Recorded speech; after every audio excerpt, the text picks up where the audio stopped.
This episode of Ticket Volume is brought to you by us, InvGate. Get service operations under control in no time. Get 1 free month of our software solution by going to try.invigate.com. Ticket Volume is proud to present an ITAM professional and principal consultant for SAM Beast Consulting. He got his start in IT asset management at companies like Aeroflex, Protobon Santander, Arup, and Johnson Matthey, among others.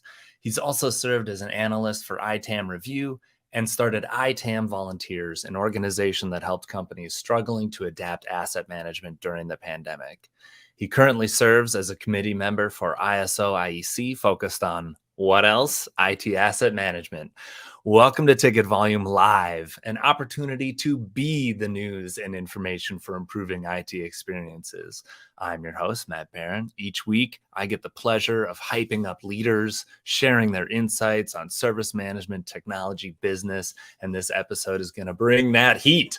I hope you've had a good week, and I also hope that you get involved today by asking a question in chat. We see all of your questions and comments, so put them out there. We'll highlight them, and you can ask David questions directly or provide your own insights as we're speaking. So let's begin. Welcome, David Foxen. What an introduction. Oh my goodness. Well, no it's your pressure fault. whatsoever. It's your fault. No, and wow, you're a great hype man. Oh, thank you. Yes, that's what it's all about. And I do want to thank you as well for being on the podcast recently. That episode is already doing numbers. We got good comments and interaction from the audience. It turns out asset management is not a problem we have solved yet. So let's get to solving it if we can, if that's even possible. And I think that's kind of like the question that I was thinking of when we made this podcast is like, what is perfect? Is there ever perfect? And is there ever utter failure? Yeah. And I had Marcus on, he's the product manager for ITIL. And he said, you know, you're doing all these processes, whether you know it or not, right? Like asset management, I'm doing it, right? I've got my computer here. I'm managing it. I'm making sure that it's clean, that I've taken all my stickers off, and you end up having to do it anyway. So tell me a little bit about it. Like when you think about the spectrum of asset management, what is caveman and what is futuristic to you? First of all, thank you so much for getting the stickers off your MacBook. That's a huge pandemic at the moment in organizations, putting stickers on them and then losing a lot of value when it comes to reselling it through IT asset disposition. But no, great question. So if we start at caveman, then it's interesting. You said, you know, can you do it really badly? And to be honest, the answer is yes. Yes, you can do it really badly. If you think of a complete lack of control, a lack of processes, lack of awareness of what hardware you've got, what software you've got, what risks you've got, how many licenses you don't have, you know, the risk is huge. And then the customer service then for your users is, well, I think shocking is probably too light of a word, but I can't imagine it's going to be very good at all. So I think you can absolutely be terrible. We've seen that, right? Let's be honest. We've seen the terrible. But then moving forward to perfect, I really don't think we've understood exactly what perfect could be for ITAM. ITAM's still a really relatively new function within organizations.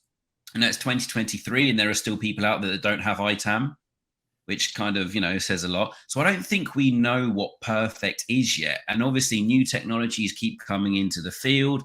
I mean, artificial intelligence, that could take ITAM to a next level as well. If, you know, it doesn't take over our whole world and our lives and ruin everything, get a mind of its own. That could take ITAM to the next level with automation and machine learning and contract learning, etc. But that's really exciting, right? Because we don't know what perfect is yet. The sky just keeps moving up. The ceiling keeps moving up and up and up and up and up. And we've just got to keep kind of moving with the times and the technology. But I mean, you can really hit a really mature ITAM function with lots of automation, lots of data analysis, lots of optimization, savings, etc.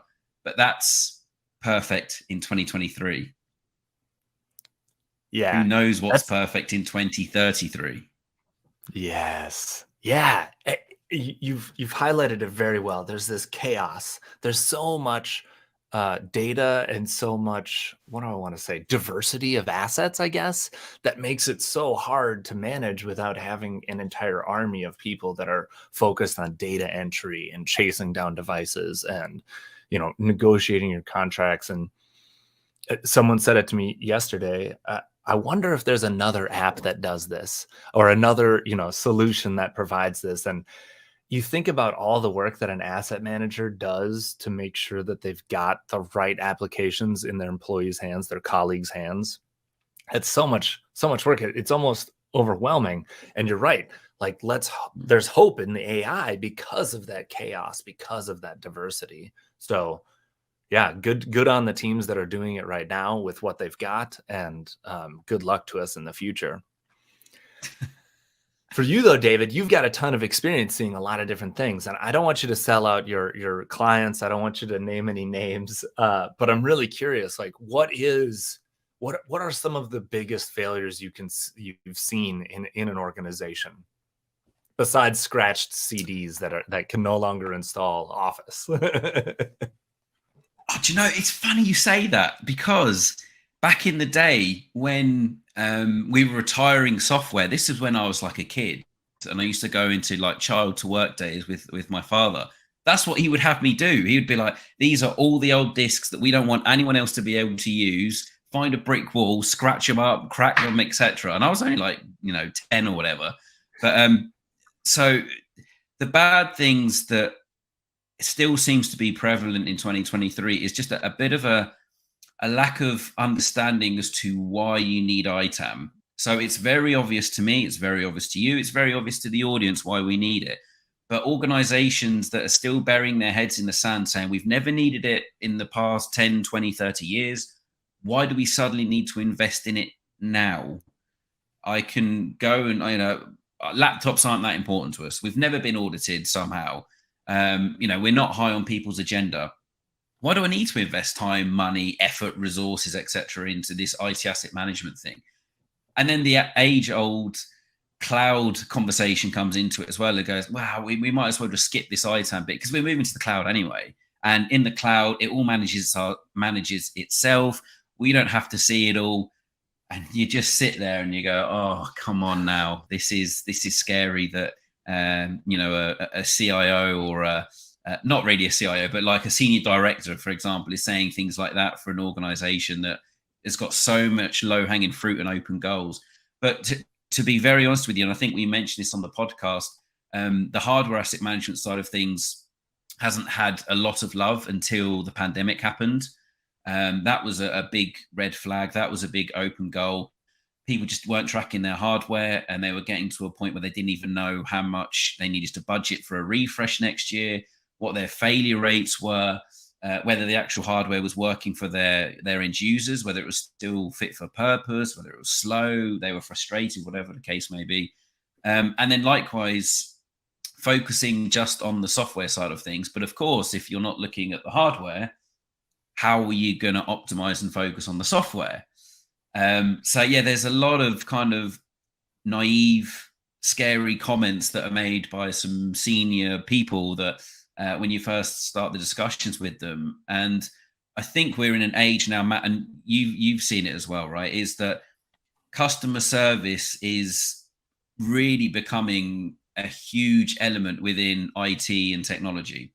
Whereas, even 10 years ago when I first, was tasked with being a manager and leading a function, customer service then wasn't necessarily the biggest driver. It was almost, really quite far down the list. It was compliance was first, making sure that you're compliant, making sure those software vendors can't come after you, making sure you know what's installed, where it is, what's being used.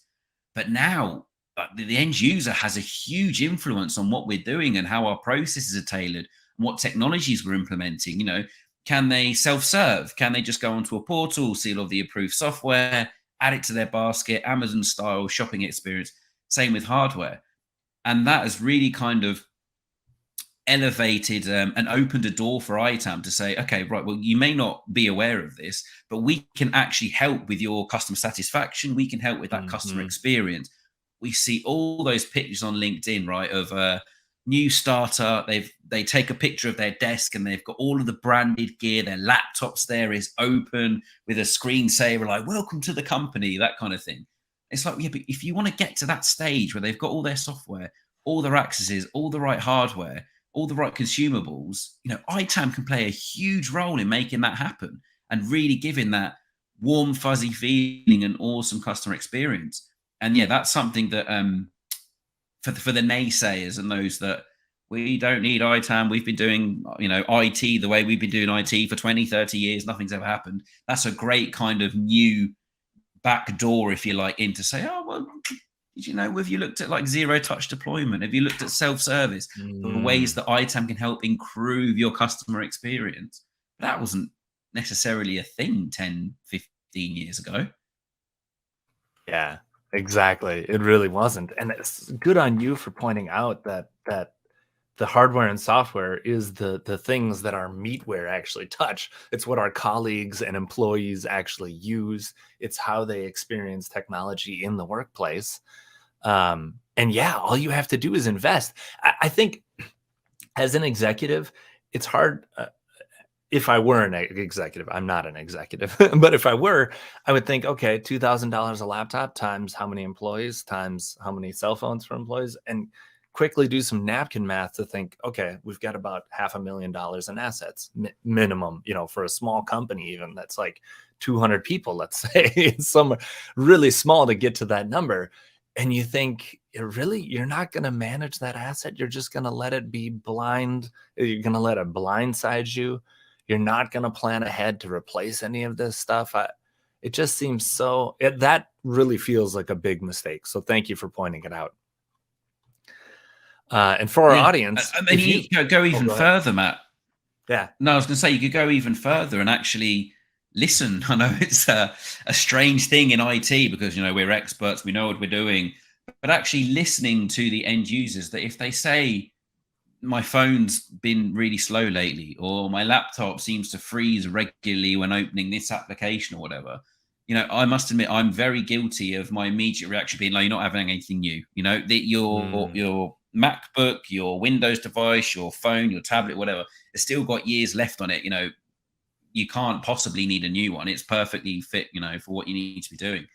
But then you start doing some investigations, you actually understand that there's been an OS upgrade that doesn't quite work with the software. So you can straight away kind of reassure them that we're not giving them rubbish hardware. Just like, look, I can fully understand why you'd immediately think that this is a laptop, but a hardware problem, because it's just natural. You come in one day, you open it up and suddenly it's hanging, it's taking ages to load things. It's not, sending text or whatever quick enough. So actually listening to what their problems are, involving the right teams, kind of again almost gives ITAM that positive customer experience and that positive narrative around what we're trying to do, because we're not immediately going and jumping in and saying, no, you're not having new hardware, that's the end of it.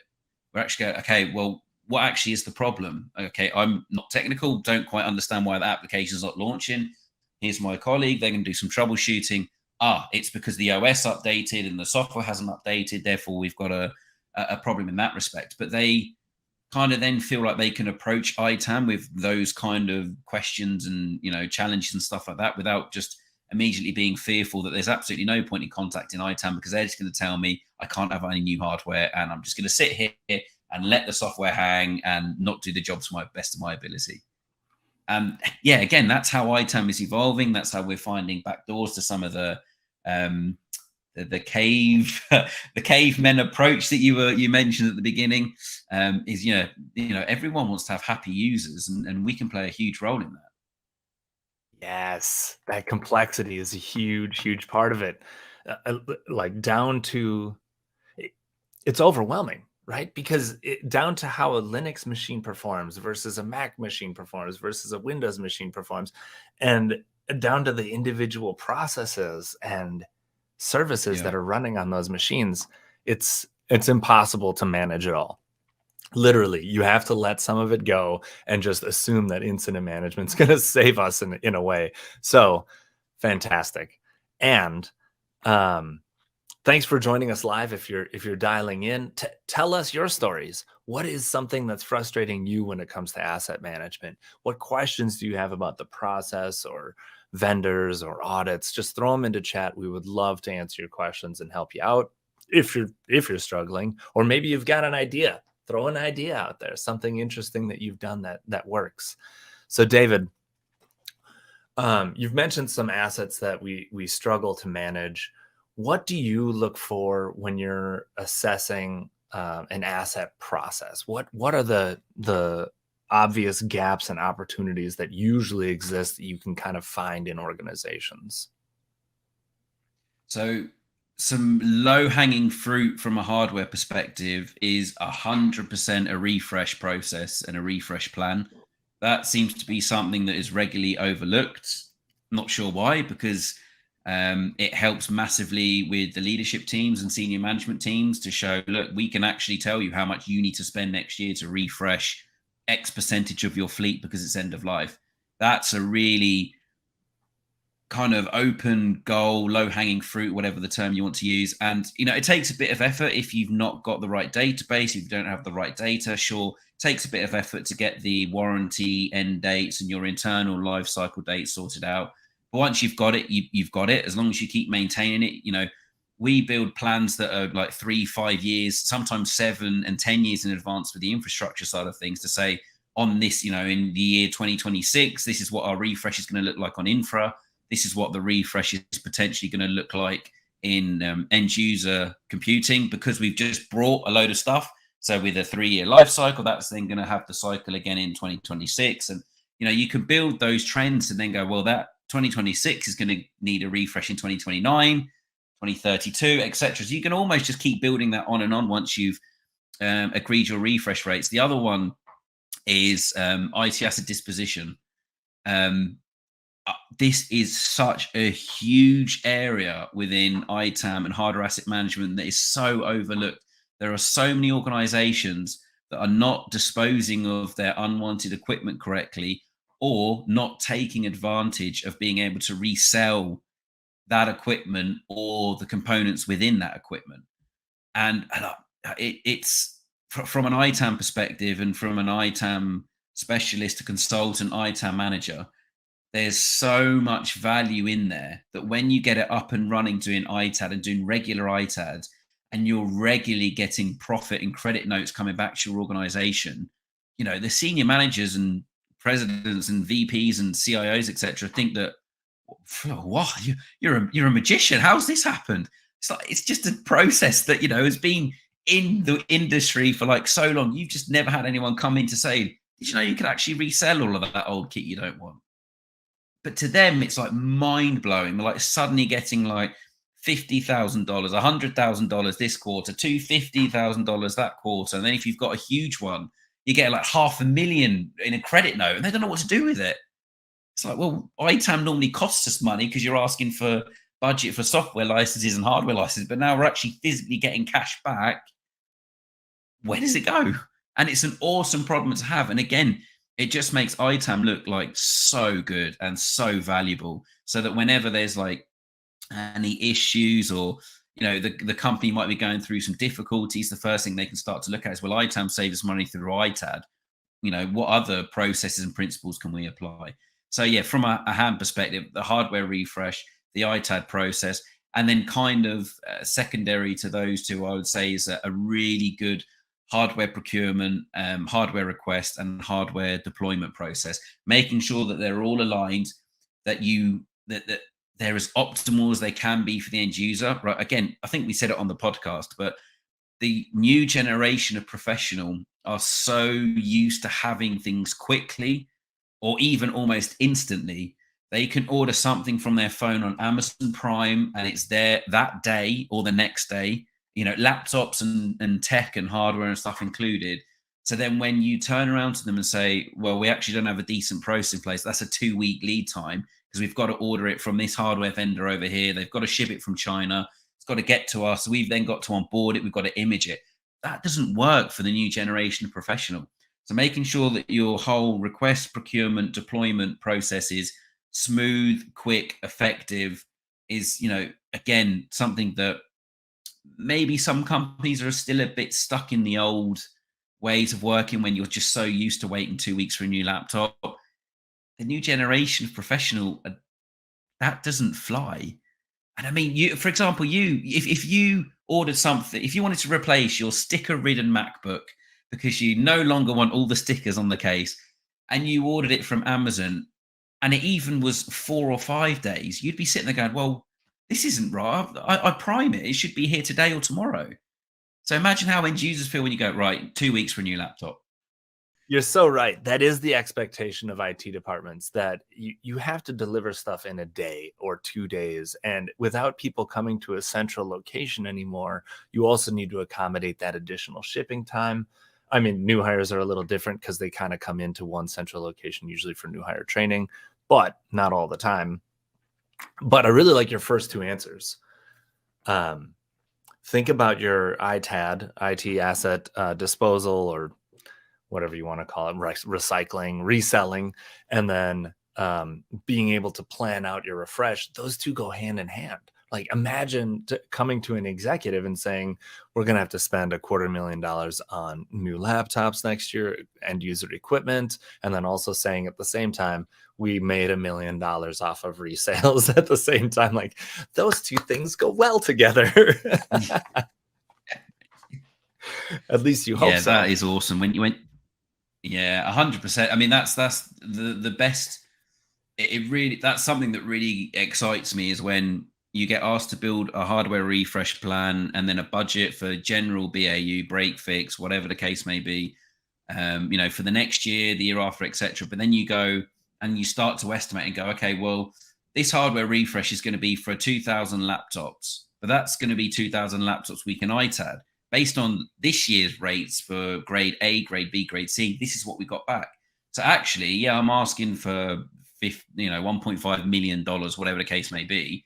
But actually, through ITAD, we're going to get $750,000 or $500,000. So actually, the net is a heck of a lot less than what we're asking for. And that ITAD and hardware refresh stream is just going to keep repeating itself, because you're going to do the hardware refresh, you're going to get the old kit back, you're going to resell it, etc. But Matt, I really want to take that to a next level, right? One of the biggest questions I get asked at the moment, and again, probably since the pandemic, is, can I buy my old laptop? Can I buy my old phone? It's being refreshed. You're ITADing it anyway. Can I buy it? And something that, it's a lot of work internally from a HRE, a finance, payroll, etc., and how to reclaim the costs. But I would really love to be able to develop some sort of eBay style bidding, maybe, or an Amazon style storefront with our old equipment that we've blancoed, that we've wiped, that the end users can then buy.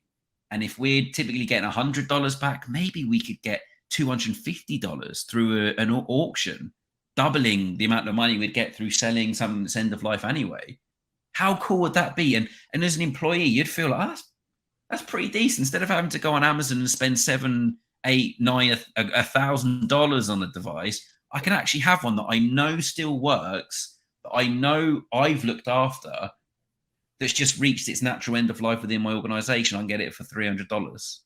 Oh my gosh. I think you solved two birds there with one stone, because then the employee might not put stickers on it. Right? They want it to be in the best condition possible. They're going to treat it with more respect, knowing that they can buy it at the end, 100%. right? 100%. I love that. And then you get the whole no, I agree. And then you get the whole, my kids going to school, college, university, whatever. Can I buy my old phone? Whatever. It's like, I'd love to be in a position to say, yes, you can. Here's a link, go and bid on your own stuff. But yeah, the sticker thing, I mean, you joke about it, but it's something that you have to kind of try and find a workaway around. So in fact, something I was discussing with a client today was adding scratch proof. In fact, it's like a giant sticker, scratch proof casing on the devices that we've got that could be branded. It could, we could refresh them every time there's a new initiative by the organization. They come to the service desk or whoever and get a new sticker, put it on. But it's, properly highly quality scratch proof. They can then put their own stickers on top of that, etc.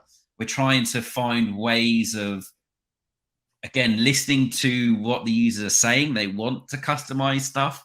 We don't want them to, but let's find a happy medium and let's get something that not only protects the device, but allows you to, be creative and stuff like that. So yeah, that kind of feedback is, it's hard for me personally, because I know how much damage stickers takes. But if we could put a protective sticker on first and then stickers, by all means, please do it. But I love it. yeah. And we all know the models. It's the Lenovo's. They've got that soft rubbery outside. Like, you can't take stickers off of that very well. It's just terrible. So we do have a good question from the audience. How important do you feel alignment with finance and recruiting is within asset management for the purposes of onboarding and visibility and workforce projections? Thank you, Brandon, for the question. That's so. In terms of stakeholder management and engagement, first of all, finance are one of ITAM's, not just mine, but ITAM's key and should be closest ally. It's always really handy if you can, become work friends with your finance teams that you're working closely with. Not only for budget heads up and potential heads up about budget cuts and slashing and even a lot of finance teams as well depreciate IT equipment themselves, along with how we depreciate it. So it's great to work with them on that one. And then with the in like the UK, for example, it would typically be like recruitment and HR kind of other people that plan all of the headcount increases or headcount decreases. And again, they are another really important stakeholder. I must admit, if I was an end user ITAM manager, boots on the ground out in the field, I would typically have calls every quarter with those key stakeholders and the leaders from that to say, okay, right, what projects are coming up? What's the headcount increase going to be looking like? What's the headcount reduction in terms of who's handed in their notice? When are they due to leave? When can I get the hardware back? When can I get the software back? And then is it in good enough condition? Looking at our asset management database and going, oh yeah, Matt's leaving the company. He's still got a device that's got 2 years worth of life left. Someone else is joining literally a week afterwards. Yet we can turn around that one, get it straight back out again. Don't need to buy anything. So having that kind of engagement and regular touch points with them and teams makes it so good to build those relationships now as well. Because, if someone, you can just IM them and just be like really friendly, like, hope you're doing well, had a good weekend, what did you get up to? And then slowly start building up to, yeah, so who's left? Who's leaving in the next month? And no, I won't say anything to anyone, kind of thing. So yeah, very important. I think, as to bring a negative connotation on it, apologies for bringing it down a bit, but with all of the organizations that are restructuring, looking at reducing headcount and right sizing, your HR team, bearing in mind, what they can legally actually tell you, are huge in just letting you know what the restructure is going to be looking like, what kind of numbers are going to be leaving, and then eventually who's going to be leaving, who's going to be moving teams. So you as ITAM can prepare for that. You can understand what licenses you're going to get back, because there's always going to be difficult situations where people are leaving the organizations due to a right sizing, due to redundancies, due to downsizing, whatever terminology you want to use. But you're in the middle of a software renewal, or you're in the middle of a big hardware order, and you know that some of the people that you're renewing licenses for are not going to be there next month. So you're not going to spend, $1,500 on renewing a license. So you've got to be, aware of that so that you can be ahead of the game, making sure that you're, recouping all the hardware and software. And HR, if you build that really good relationship and build that trust with them, then as soon as they're legally allowed to tell you stuff, they come to you and say, look, these people are leaving.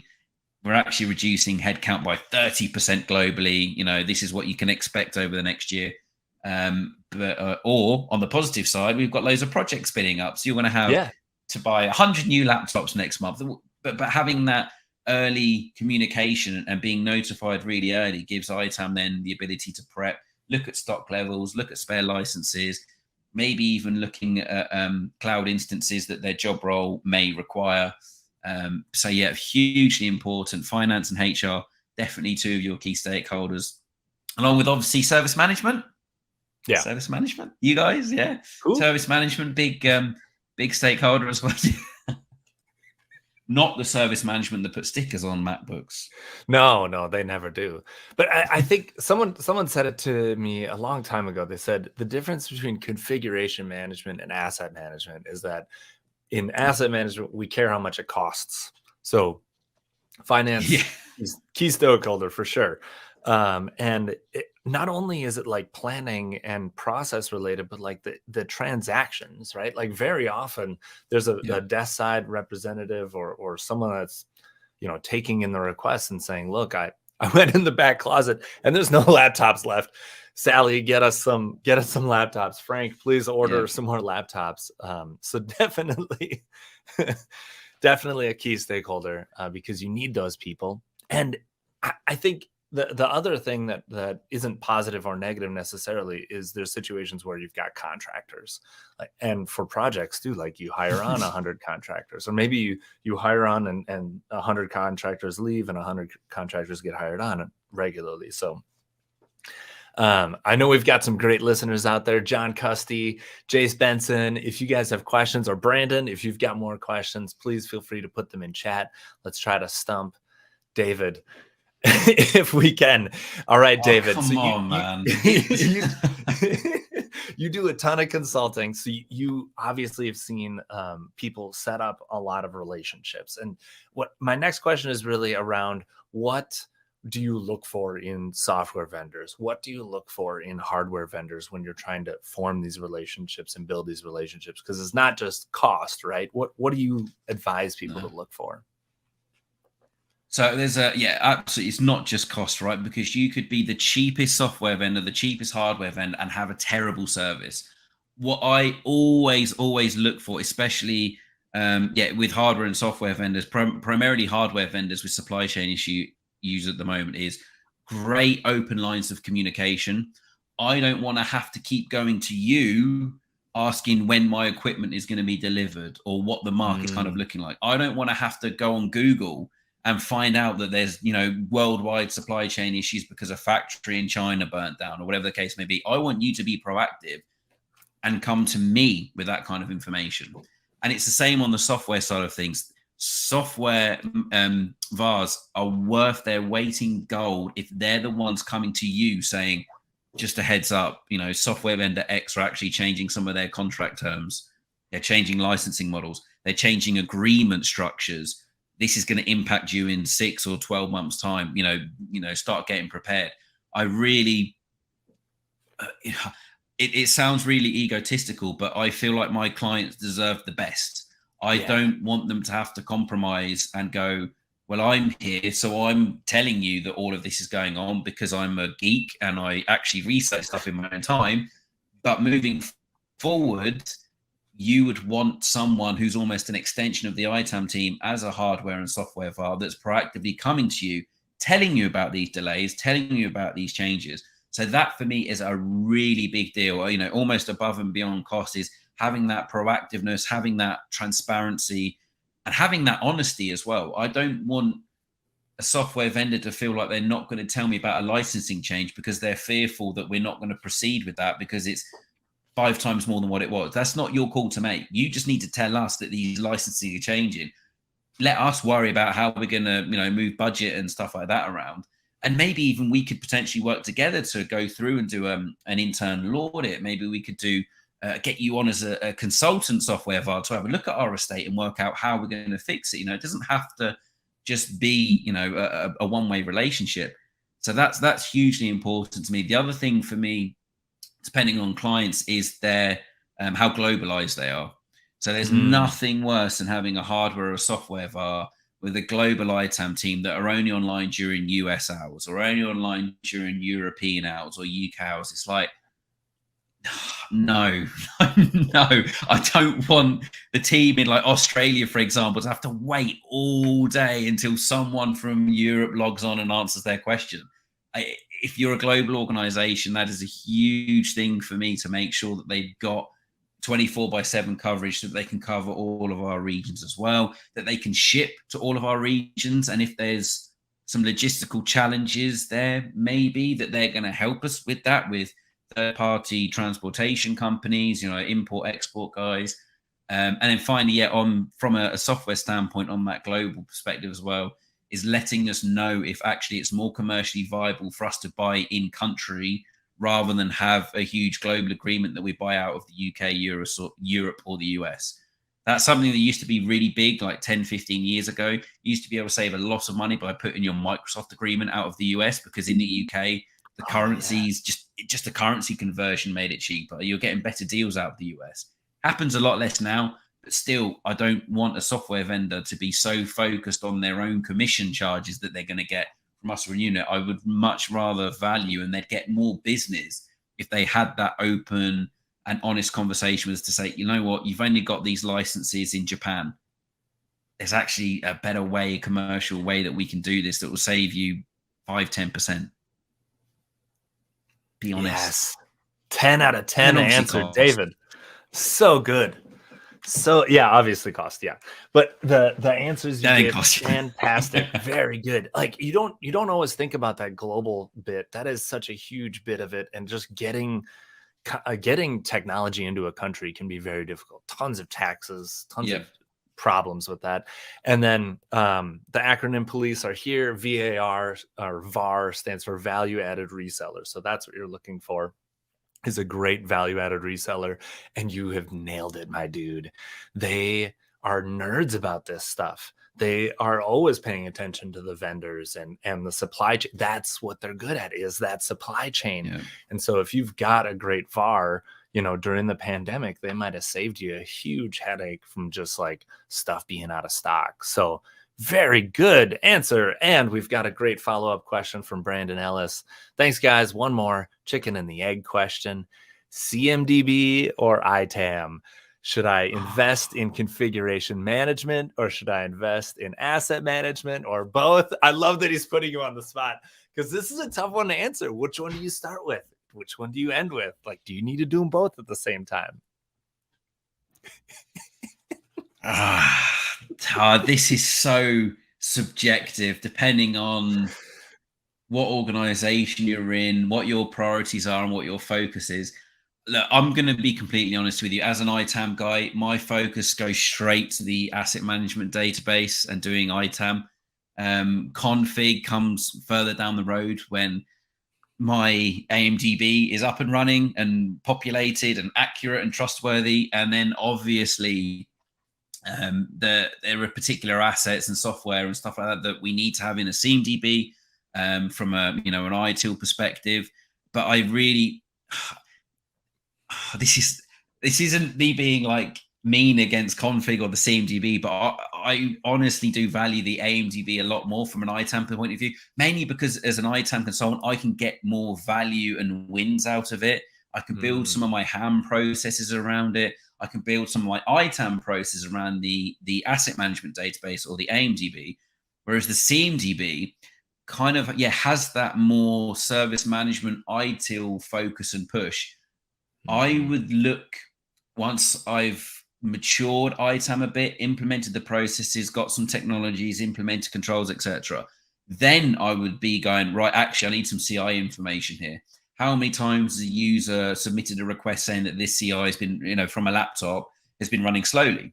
Okay, this is consistent. They're doing it every 3 or 4 weeks. Maybe we do need to look at replacing it. Maybe it isn't like a red herring. But that's quite far down the process when we're looking at implementing ITAM, because we're doing where are all of our assets? Do we know who they're assigned to? Do we know what software is installed on them? Do we know what SaaS they've got? Do you know what potential cloud instances they've got? VDIs, where's our infrastructure? Where's all of our network gear?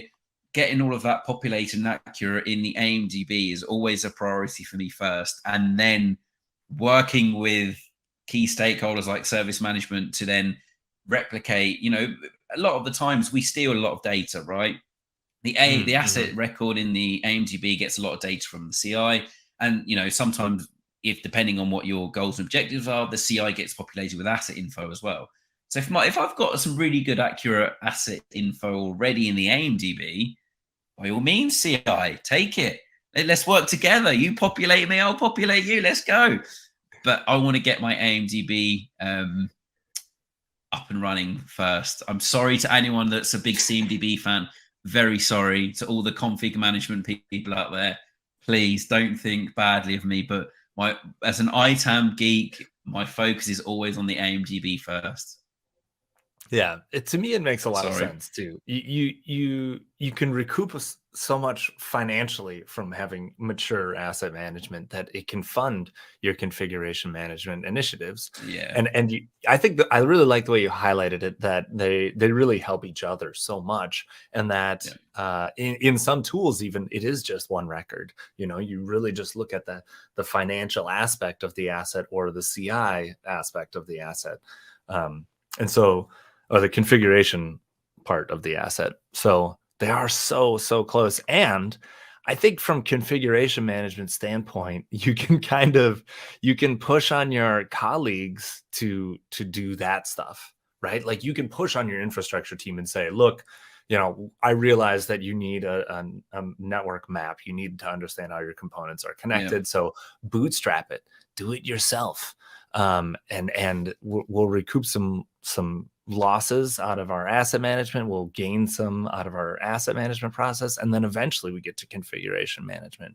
So fantastic way of answering, because that is a tough question. And I really like the way that you said it depends at the beginning. You said it depends on the context or something like that. So that's always tough. It's tough that's a great get out of jail free statement to make it. It depends on what your goals and objectives are and what the organization wants, because then you can't offend anyone. I always knew what my answer was going to be. Yes. Okay. Excellent. So David, I want to thank you for being here again. Thanks for showing up on the live episode, and thank to our audience for attending. Thank you, David. Thank you so much for being on Ticket Volume twice. My pleasure. Thank you so much for having me. It's been a blast. Thank you, everyone. Yeah, I haven't laughed this hard during a podcast in a while, so well done. And to our guests today, what are you looking for? What would get you coming back for more live episodes? We've got lots of ideas and lots more value to give to the community, but we need your input. So leave a comment or email us at ticketvolume@invgate.com. Thank you for listening. And speaking of Ticket Volume, did you know that this podcast is brought to you by InvGate? It's a fit-for-purpose service desk solution with integrated asset management designed to let you focus on supporting your organization without year-long implementations or hiring a team of 10 people to do it. In fact, service teams from Toyota, NASA, and McDonald's use InvGate to manage requests, automate workflows, and centralize inventory data so that they can focus on delivering better service, because good service is good business. Have a great day, everyone. We'll see you on the next one.